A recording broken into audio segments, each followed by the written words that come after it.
Si mbrohet biznesi privat dhe pronari, sepse ka një term që mua s'më ka pëlqyer dhe ka filluar në kohën e Lulzim Bashës, ndoshta Lulzim Basha e shifte veten të tillë apo ka dashur të bëjë ato paratë që janë. Kush janë këta oligarkët që juve ju thoni në Shqipëri dhe pse i quani të tillë? Për shembull, unë nuk kam hezitim të përmend, se e ka përmendur një Edi Rama në parlament dhe thotë Shefqet Kastrati, thotë Samir Mane, Bashki Mule e tjerë. Por si mund të quajnë këta oligarkë, ndërkohë që këta janë biznesmenë, këta janë investitorë, po mos punuan këta, kush do ta zhvillojë Shqipërinë? Jo, unë jam i qartë në qëndrimin ata që janë Rama nga jashtë apo këta barqirë që dhe në qëndrimin që unë kem edhe sot. Ka një oligark që qëndron mbi çdo biznes, ka një oligark që qëndron mbi çdo interes në këtë vend, që quhet Edi Rama. Po pse e përzieni me biznesin?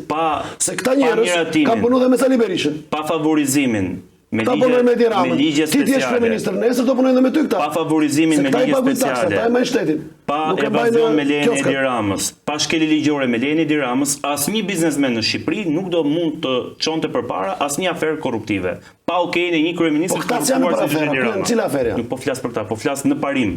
Dhe për termi oligarkës, në qendrimin tim. Në qendrimin tim publik, sot Shqipëria ka një oligark që quhet Edi Rama, i cili edhe po të shihni librin që është akt akuz në fakt Albanian Files, që aty ka rreth 512 projekte të detajuara zhvillimore në të gjithë territorin e Shqipërisë nga Berlini. Po morën një lek pallati bash oligark. Edi Rama. Jo, Elvi, më lër ta çoj deri në fund logjikën.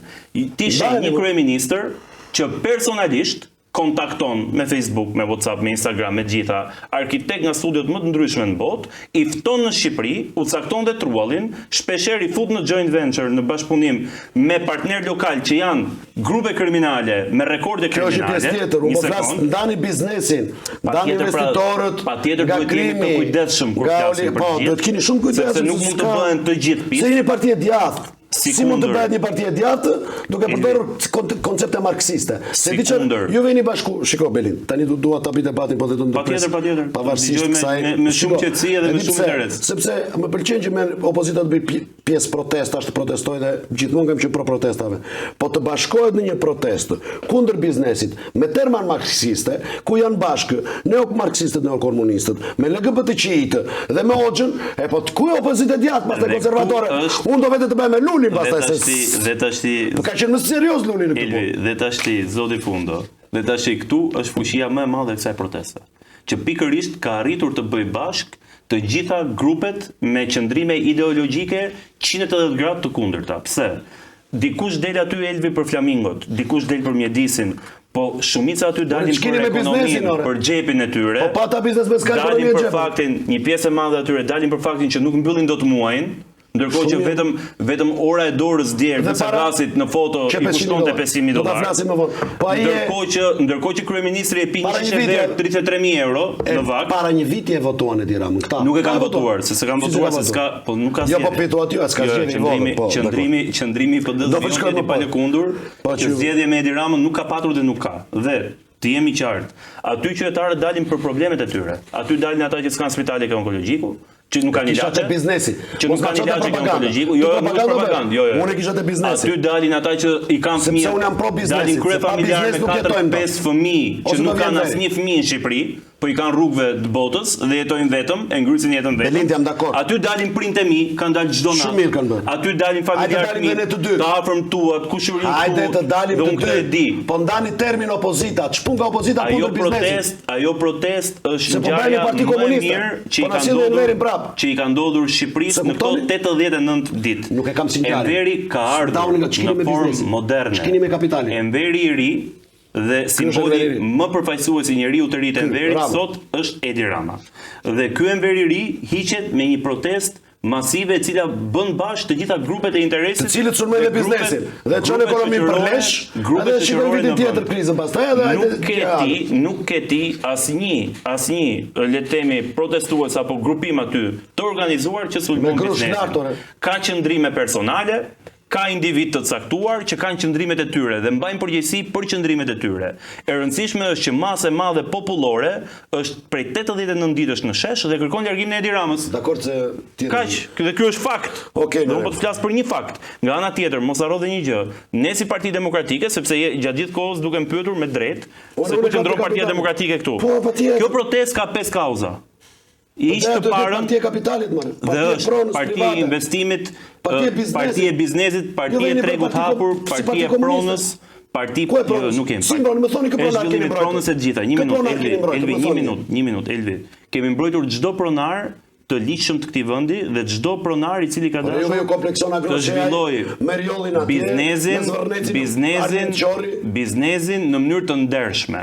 Kushdo që është i lidhur me afera klienteliste me kryeministrin, kushdo që përfiton nga ligje speciale nga kryeministri, që janë kauzat tona, këto dhe është një nga kauzat e protestës, ne do denoncojmë. Por këta përfituesit, janë të njëjtë biznesmen që ka punuar me Sali Berisha. Elvi, kjo protestë nëse kanë punuar dhe jetuar në Shqipëri, në këto 36 vite, patjetër, gjatë periudhës që ka qeverisur Berisha, edhe këta kanë operuar në treg. Po më dhe janë zhvilluar ekonomikisht dhe janë minjos. Por tani s'mund t'i futësh në një thes. Dhe nuk po i fusim në të njëjtin thes. Dhe unë po të them. Ndaj me përfituesit e Ramës. Për sa kohë ajo protestë, ti po e lidh me protestën. Për sa kohë ajo protestë ka 5 kauza, ku po heqim të parën largimin e Edi Ramës. 4 të tjera janë ligje speciale. Dhe janë kauzat Partisë Demokratike, ku po të marrë 2 kryesorët, ligjin për zonat e mbrojtura, shfuqizimin e atij ligji. Akoma turizëm me rakime domate me gjizë do bëjmë neve apo do bëjmë me resorte, siç ka Greqia dhe Italia. Bazuar në rregulla, në ligj, në respektim të pronës private, në respektim edhe të kusheve të mjedisit, edhe të kritereve mjedisore. Si investitor, jo për dhe Elvi, tu të ketë transparencë. E rëndësishme është. Tu nuk bëhet më ky vend. Shiko, e rëndësishme është. Duhet i mbroni investitorët. Elvi, Partia Demokratike mbron çdo investim të huaj patjetër, i cili vjen këtu për të zhvilluar vendin, për të hapur vende pune, se këtu biznes tash ti mos më quaj mua biznes të huaj këtu dhe investitor të huaj grupet kriminale. Jo, patjetër, jam dakord mo. Unë më flas për biznesmenët që sulmohen nga Groshea në mënyrë kriminale. Po ta them unë, për qëllime dhe interesa të caktuara, si janë përdorur nga Lulzim Basha për t'ju vënë gjoba, se ti tregojnë këta po të vesh ti thosh. Dhe e mira është që ti tregojnë që të gjitha. Kushdo që i ka vendosur gjoba, se dhe kjo historia që jemi gjithë një lloj. Dhe kjo historia që PD është një lloj me PS. Jo, si një lloj. Dhe kjo historia që ne jemi klientë të njëjtët bizneseve të tjera duhet marr fund.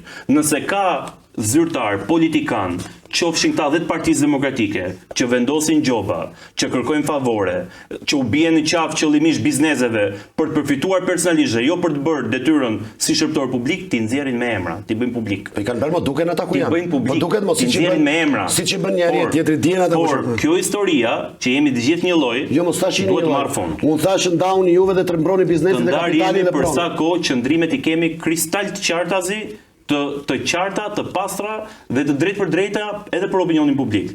Të lutem mos harro 2 kauza që po ta përmenda edhe pak më parë. Ligji special për investitorët strategjik, që Edi Rama bëri këtu investitor strategjik grupet kriminale më të rrezikshme të Europës dhe të Amerikës Latine. Dhe ligji për po të heq trashëgiminë kulturore etj.